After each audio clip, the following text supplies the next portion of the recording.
Sometimes we get really excited about a recruit because they're sharp and they understand everything we're saying and they're asking good questions. And we get kind of emotional about it as a recruiter because we're like, oh, this guy's really sharp. This girl's really sharp.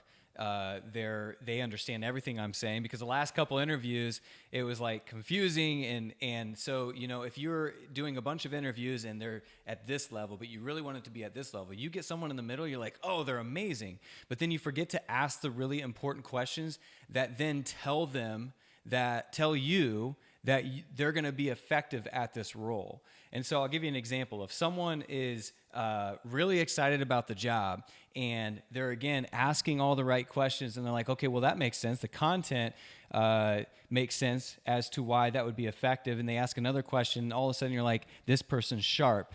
But you forget to ask them if they've been in sales, if they've ever been in a role where it's an eat what you kill mentality. If they make a sale, they survive. If they don't make a sale, there is no business. If you fail to have that conversation, then it's the same thing as someone watching a movie and being able to tell you everything about that movie, but not being able to do the acting or the writing of the script or anything to recreate the movie. They're just a fan of what we're doing. And it gets emotional sometimes, because if you've, again, had a bunch of recruiting interviews where people are just struggling to even fit the qualifications, and you finally get someone who's sharp that wants this job, it's not the same thing as being qualified or having the right answers for what they would do if they would be put in the toughest parts of this job. So make sure once you get to that point, you're asking the questions, what would you do if you were put in this position? And what have you done prior to now